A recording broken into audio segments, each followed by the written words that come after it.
सोलापूर धुळे महामार्गावरील चोराखळी येथील कला केंद्रावर पहाटे 5:30 वाजेच्या सुमारास सशस्त्र दरोड्याची थरारक घटना घडली आहे। कालिका संस्कृती कला केंद्र चालकाच्या घरी 6 जणांनी घुसखोरी करून पिस्तूल व लोखंडी सुरा दाखवत तब्बल 9,51,000 रुपयांचा मुद्देमाल लंपास केल्याने परिसरात खळबळ उडाली आहे। या प्रकरणी एरमाळा पोलीस स्टेशन येथे तक्रार दाखल करण्यात आली आहे।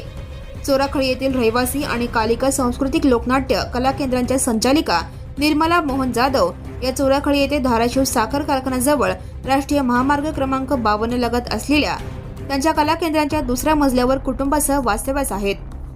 शिवाय रेखा किशोर शिंदे राहणार टाकळी जिल्हा परभणी व शिवम उर्फ गळ्या गंगावणे हेही राहत होते।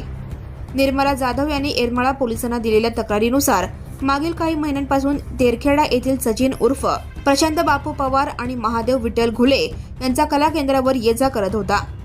आर्थिक व्यवहारातून वाद निर्माण झाल्यानंतर सचिन पवार यांनी घरफोडीची धमकी दिल्याचंही तक्रारीत नमूद करण्यात आलं आहे। जिल्हाधिकाऱ्यांच्या आदेशाने चोराखळीतील कला केंद्र सील झाल्यानंतर निर्मला जाधव यांनी बार्शी जिल्हा सोलापूर येथे भाड्याने दुसरे कला केंद्र सुरू केले होते।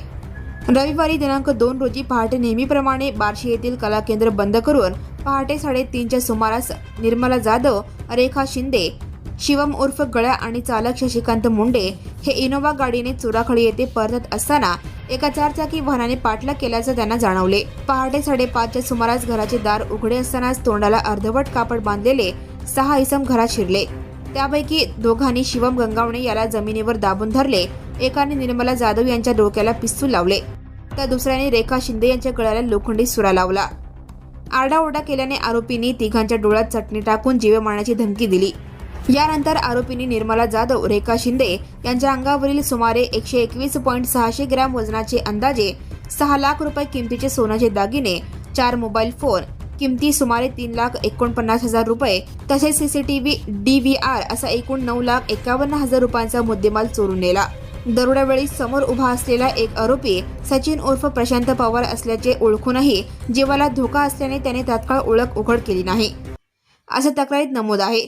या दरोड्यात सचिन पवारसह 5 अज्ञात आरोपींचा तसेच महादेव घुले याचा सहभाग असल्याचा संशय व्यक्त करण्यात आला। Right now and press the bell icon. Never miss an